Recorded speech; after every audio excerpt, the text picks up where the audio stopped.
Subscribe now and press the bell icon. Never miss an update. પ્રસંગ 59 મુરેના નેત્રયજ્ઞ. તારીખ 1 જાન્યુઆરી 1961ને દિવસે મુરેનામાં પ્રથમ ઓપરેશન થયું.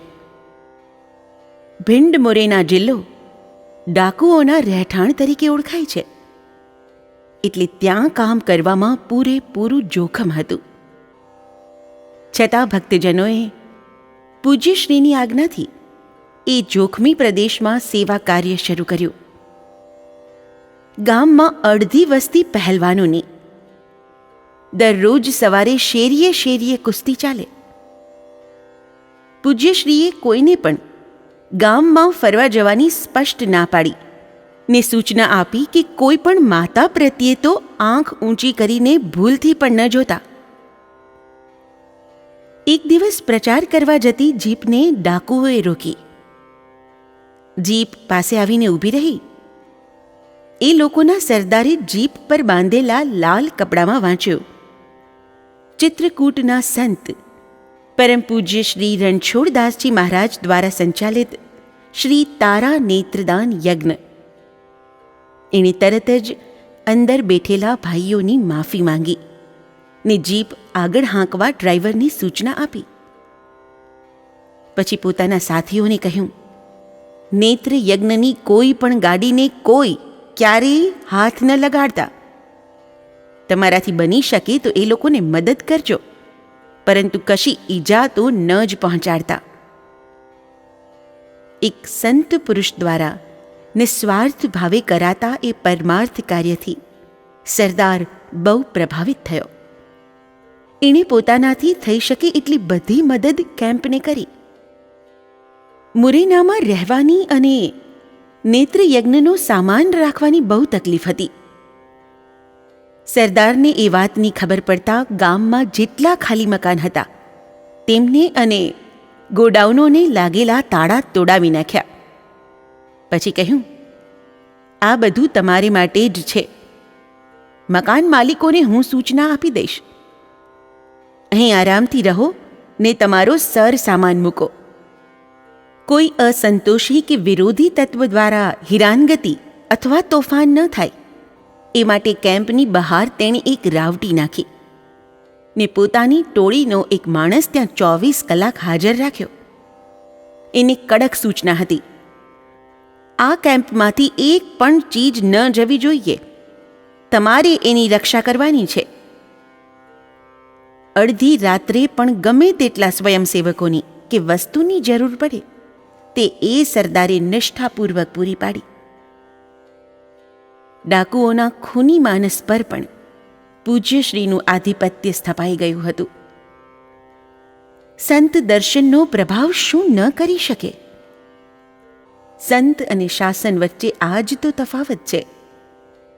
કોરા કાયદાથી કે શાસનથી જે સમાજ ન સુધરે તેને સંત સ્વભાવ આસાનીથી સુધારી શકે છે. મુરેનામાં જસાભાઈ અને બળવંતભાઈ વોર્ડમાં નાઇટ ડ્યુટી કરતા. એક દિવસ રાત્રે લગભગ 10 વાગ્યે અચાનક જોરથી વરસાદ તૂટી પડ્યો. પૂજ્યશ્રીને વરસાદ આવ્યો તે પહેલાં જ ઉલટી થઈ હતી.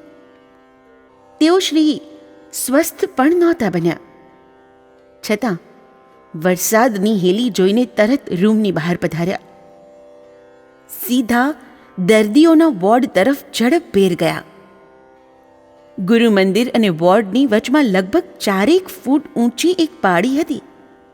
તેઓ શ્રી એને કૂદીને વોર્ડ નજીક પહોંચી ગયા. ભક્તો પાછળ દોડ્યા. પૂજ્યશ્રી પર વરસાદનું પાણી ન પડે એટલા માટે કોઈકે એમના પર છત્રી ધરી. તેઓ શ્રીએ તે દૂર હડસેલી દીધી ને આકાશ તરફ દ્રષ્ટિ સ્થિર કરી જમણો હસ્ત ઊંચો કર્યો અને ધોધમાર વરસાદ 2-4 મિનિટમાં વરસતો બંધ થઈ ગયો. પાસે ઊભેલા જસાભાઈના મોઢામાંથી ઉદ્ગાર સરી પડ્યા: મેઘરાજાના ઘોડલા છૂટ્યાથી પડી દોડધામ, સદ્ગુરુની દ્રષ્ટિ પડતા બંધાઈ ગઈ છે લગામ. અમારા સદ્ગુરુ છે ભગવાન. પૂજ્ય શ્રી વોર્ડમાં ગયા. નીચાણવાળા ભાગમાં પાણી વહેવા માંડ્યા હતા. ત્યાં કીચડ થઈ જાત તો દર્દીઓને ભારે મુશ્કેલી પડત. તેઓ શ્રીએ પાવડો મંગાવ્યો ને જાતે જ જમીન ખોદી પ્રવાહની દિશા બદલવા માંડી. પણ ભક્તો એમને કેમ કામ કરવા દે? તરત બીજાઓએ પાવડો લઈ લીધો. વરસાદે સર્જેલા ઉપદ્રવને ખાળવામાં સૌ લીન બની ગયા. પૂજ્યશ્રીએ કહ્યું, अभी यहाँ से थोड़े दूर पर जोरों से वर्षा हो रही है. भगवान ने अपना कैंप बचा लिया. यहाँ पर अधिक वर्षा होती तो रोगी बहुत परेशान हो जाते. પછી હસતા હસતા ઉમેર્યું, मंगल कार्य होता हो उस समय यदि वर्षा हो तो उसे सगुन माना जाता है. आपके कैंप से प्रसन्न होकर इंद्र राजा भी यहाँ आ जाते हैं और बरसात द्वारा अपनी प्रसन्नता बिखेरने लगते हैं. આસપાસના ગામડામાં શાકભાજી લેવા ગયેલા ઓમકારભાઈ વરસાદમાં નાહીને કેમ્પમાં પાછા ફર્યા હતા. ગામના તહેસીલદાર બહુ ભાવિક. પૂજ્યશ્રી તેમને ઘેર પધાર્યા. એ જોઈને એક દિવસ શાલિગ્રામજી નામના એક ભક્તે પૂછ્યું, આપ અમીરોને ત્યાં જ પધારો છો? આપ મારે ત્યાં આવશો? पूज्यश्रीए हंसता हंसता कहूं, अब तक तुमने मुझे निमंत्रण ही कहाँ दिया था, बिना बुलाए मैं कैसे आ सकता हूं? बराबर 5 દિવસ પછી એક વહેલી સવારે તેઓ શ્રી શાલિગ્રામજીને ત્યાં પધાર્યા.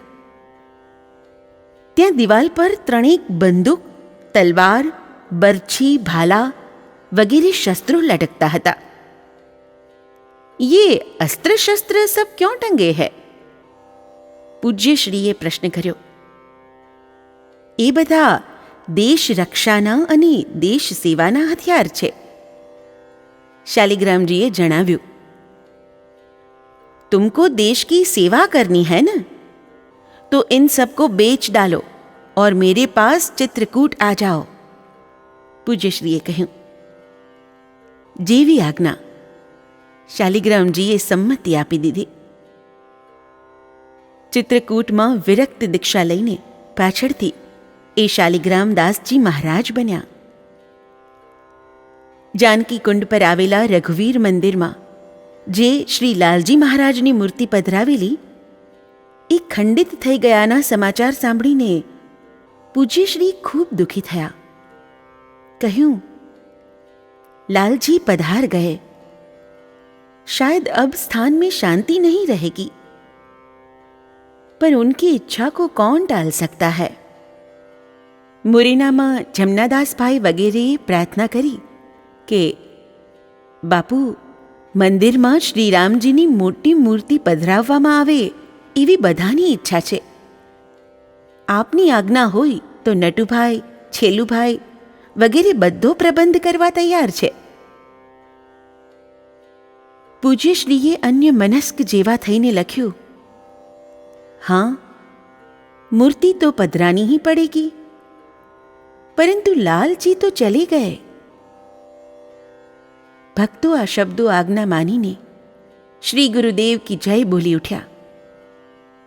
पूज्यश्रीए सूचना आपी, आरस की मूर्ति जयपुर में अच्छी बनती है, किसी को जयपुर भेजो और गोंडल पत्र लिखकर हरिचरण को बुला लो.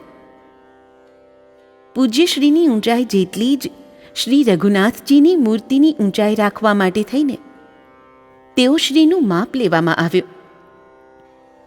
મૂર્તિની પસંદગી કરવા માટે મહારાજભાઈને જયપુર મોકલવામાં આવ્યા.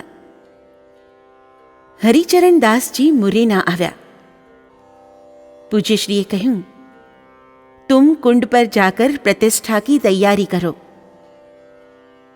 तारीख 22 ફેબ્રુઆરી 1961 ने दिवसे नेत्र यज्ञनी पूर्णाहुति थई. कुल 3036 ऑपरेशन थया. सर्वे त्रः सुखिनः सन्तु, सर्वे सन्तु निरामयाः, सर्वे भद्राणि पश्यन्तु, માં કશ્ચિદ દુઃખ માપનુયાત. જય ગુરુદેવ. જય Siyaram. Never miss an update.